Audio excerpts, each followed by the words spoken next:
जैसे सपने में मरे हुए लोग दिखना, किसी फैमिली मेंबर की रिसेंट में अगर कोई डेथ हुई है ना, तो उनका सपने में आना, किसी बड़े बुजुर्गों का सपने में आके आपको कोई चीज़ या पैसे देना, क्या ये ऐसे ही कॉन्सिडेंस होता है कि या फिर इसकी भी कोई अलग दुनिया है?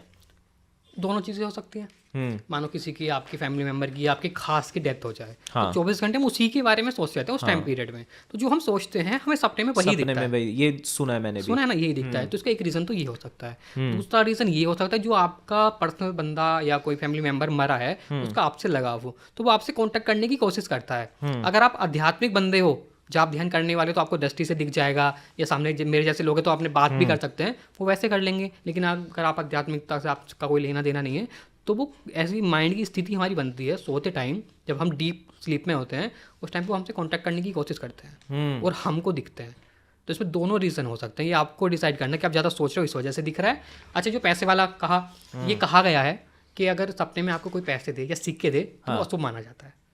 अशुभ माना जाता अशुभ माना जाता है। अच्छा। वहीं आपसे कोई पैसे ले ले, सिक्के मांग ले और आपने उसको दे दिए, तो ये कहा जाता है आपकी जो दरिद्रता थी, जो आपकी निगेटिविटी थी, या जो वो चली गई। अच्छा। चप्पल का जैसे कहते हैं, चप्पल से मतलब मंदिर से चप्पल चोरी हो गई, हाँ। तो क्या कहते हैं बताओ? नहीं मतलब ये सुना है कि कुछ ना कुछ ऐसे बहुत सारे कॉन्सेप्ट्स होते कि हैं अगर मंदिर से चप्पल चोरी होना शुभ माना जाता है। हाँ। इस पे तो मेरा मानना ये है, भगवान जी के दर में कोई गया, चप्पल निकाली, बाहर महंगी चप्पल लाया था, अंदर चला गया, दर्शन करे भगवान जी के, बहुत अच्छे से लड्डू पेड़े उन्हें चढ़ाए, बाहर आया, चप्पल चोरी हो गई।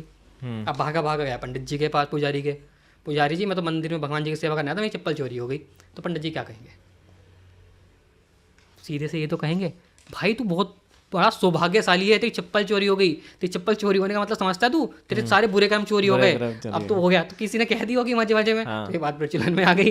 कोई चप्पल चोरी होने का ऐसा कोई कॉन्सेप्ट नहीं है। जैसे ऐसे नॉर्मली बोला जाता है कि तेरे पे बहुत बड़ी मुसीबत आने वाली थी, देख तू छोटे में ही टल गया। छोटे में टल गया। तो ये मन को समझाने की चीज़ें होती हैं। अच्छा, जो आध्यात्मिक लोग होते हैं उनके साथ ऐसा होता है।